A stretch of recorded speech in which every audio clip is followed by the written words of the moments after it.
welcome on my channel csAirsoft. Today we are going to have a look on my CM16 SRS from G&G Armament. We will take a closer look on the externals, we will take a closer look on the internals and the story why this is the perfect backup gun for you.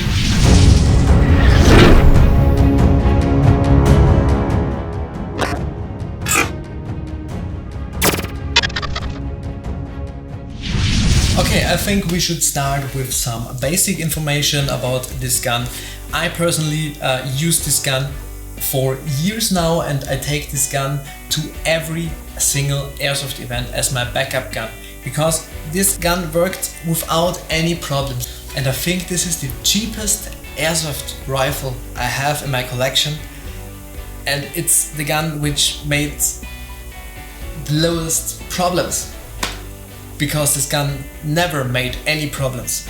And this is the reason why I would recommend this gun to everyone. I already made a detailed review about this gun, so click here if you want to see the review. And I will make an extra shooting test video about this gun, so I will link them down in the description. So the question is, why is this gun the perfect backup gun? Or of course you can use it as a primary, but I personally own much higher price airsoft guns, so this is a lower price airsoft gun, but I think this is my perfect backup gun. But you can, of course, you can use this gun as a primary, of course, but for me it's a backup gun and I will take this gun to every game. So the question is why? The first thing is, this gun is simple and this gun is cheap. This gun costs about 250 euros, I think. The next thing is, this gun is very simple. It does not have much functions. It's just a simple gun with a plastic or polymer body with an aluminium key mod rail and a standard stock. It's a standard AR-15. And the internals are out of the box. They are great. You can, of course, you can use this gun internally stock, completely stock. I made some changes. I will talk about the changes a little bit later. The externals are well built. G&G guns are quite nice. From the factory there's already a MOSFET and a ETU, an electronic trigger unit inside. The next thing is, this is a standard version 2 gearbox, and every external and internal parts are standard. So you can exchange everything. You can exchange every screw on this gun. So because every part here is standard, there's nothing special built, and it's just a standard AR-15. You can exchange everything. It's simple build, high quality build, the materials are good, the processing is good, the internals are stock good, and so this is a very long living gun. This is the reason why I love this gun. There is one part which I don't like about this gun, but this is the only thing I knew which I don't like about this gun. The upper receiver is made out of plastic. As you everyone know, this is aluminium, this is plastic. It's a very high quality plastic, of course. It's a very it's no cheap ABS, it's very high quality plastic, nylon plastic or something like that. But there's one thing which disturbs me a little bit. If you remove this optic here, you can see the whole Picatinny rail here is damaged, because Picatinny rails are normally made out of metal, and if you want to mount this optic on this gun very hard, you will destroy the plastic or the nylon upper receiver. This is, or the Picatinny rail. This is one part I don't like about this gun, but I think this is the only thing I don't like about this gun. But now I'm going to talk about the external parts which I exchanged. We will start here in the front. In the front here we have G&G Armament MOX suppressor. It's the SS MOX suppressor or something like that. This is the 100 version. There's, I think, a 50 version. It's a smaller version, but this is the longer version from the MOX suppressor. The reason why I have a MOX suppressor here is, of course, this gun looks very cool with the suppressor, and the second thing is because there is a longer auto barrel built in, but I will talk about the internals later. The next external part here is the lamp.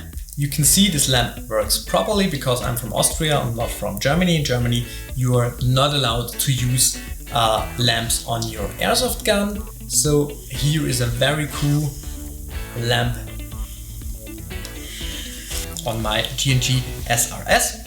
This lamp is from Strike Systems and it has an ASG mark here. So I think ASG is the importer and Strike System is the brand who made the lamp. And included with this package of the lamp there is this button here, so I mounted it down here so I can hold this gun like that and I can press this button here. It's very nice.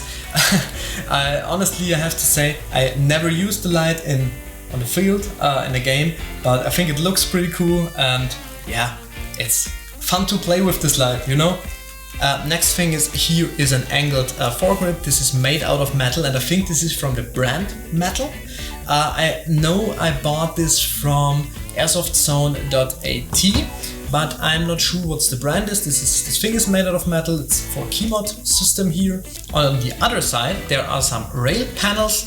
These rail panels are from G&G Armament 2, so there are some rubber rail panels. So this gun, yeah, it feels a little bit better in your hands, but I think it's more for the looks, these rail panels. The other side there is a small part up here. So this is for Keymod. I cut them in the length I wanted. And yeah, I think they look pretty cool. I love this combination of gray and black. These are the original iron sights from the G&G SRS. So you can flip them up here.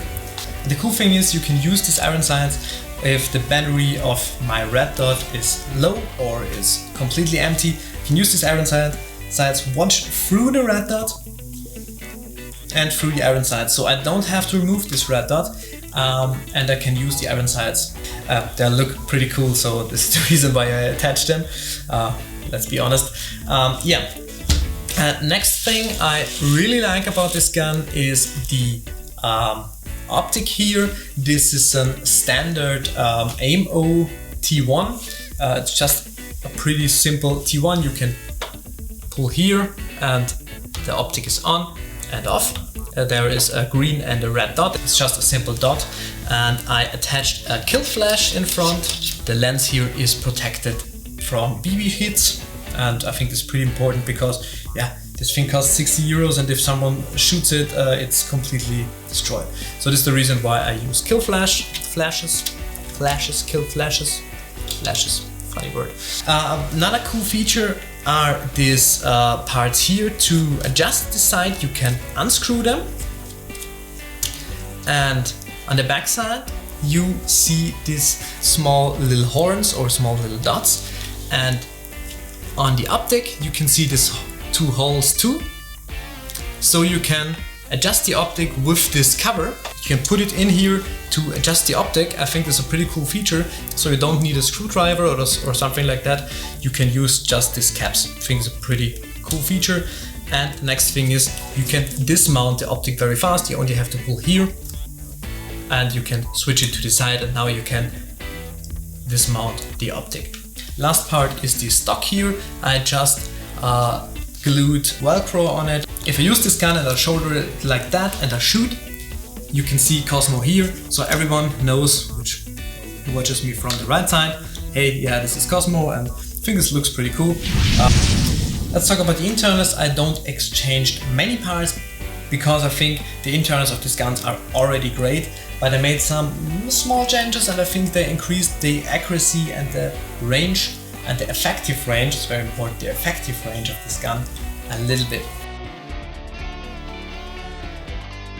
There is a longer inner barrel under this MOX suppressor, so this is just a MOX suppressor.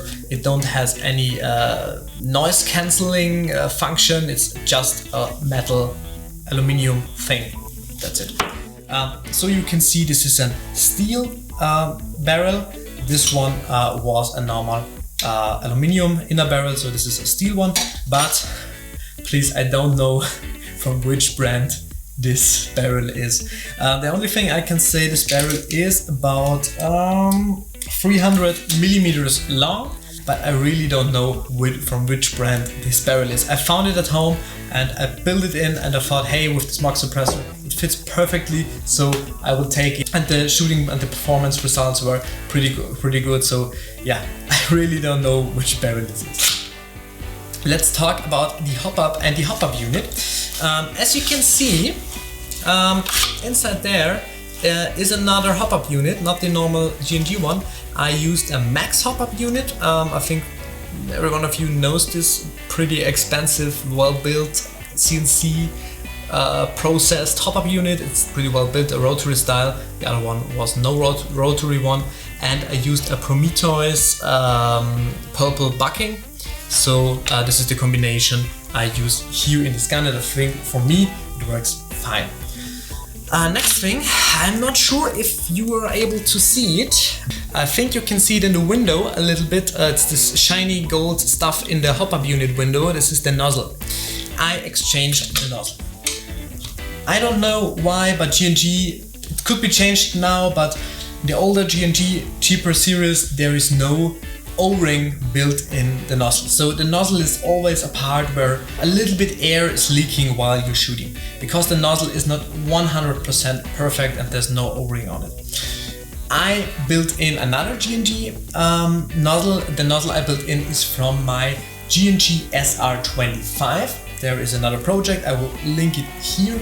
My SR25 project is a complicated project, yeah. But I built in a HPA engine in my SR25, so I don't need the nozzle anymore, and this is the reason why I built it in there. And this nozzle is made of aluminium. The original one here is made out of plastic, and it has O-rings, so it seals a little bit better than the original one. The last thing I changed is I exchanged the motor. Inside there was the standard 18K G&G motor, and I exchanged it to the a little bit faster, yeah, I think 35K motor is the red one. It's not the 25K Ifrit motor, which is the strong one. It's the a little bit faster one. So I think this is all about the upgrades. Of course, I resoldered the plugs to DIN connectors. So I use DIN connectors for the battery. The last thing we have to talk about is the magazine part, which magazines I prefer for my gun. Of course, I use G&G magazines. These are the standard transparent G&G magazines with these dummy rounds here, so these are the stickers. And the second one here, these are Suma magazines. These are standard mid-cap magazines from Suma. It's standard M4 or AR-15 magazines with this fast pull thing here. Of course, these magazines are performing better than the Suma ones, but yeah, I think they look pretty cool with these black attachments.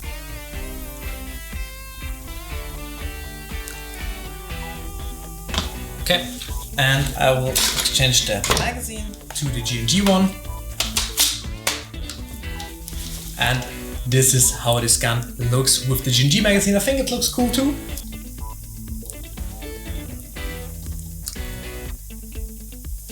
So yeah, I think personally this gun looks very nice with this magazine too, and yeah, this is the reason why I will use it with both magazines, and it depends on the game and the field. And yeah, I could recommend this gun. Of course, please watch the review if you want to see more details about the stock version of this gun. And yeah, that's all about the gun setup, and I hope you like this video. If you have any questions, put them down below in the comments. Of course, there will be a gameplay video with this setup here, so you can see this thing in action. If you like this video, please leave a like and a sub. Thank you for watching, and see you next time. Bye.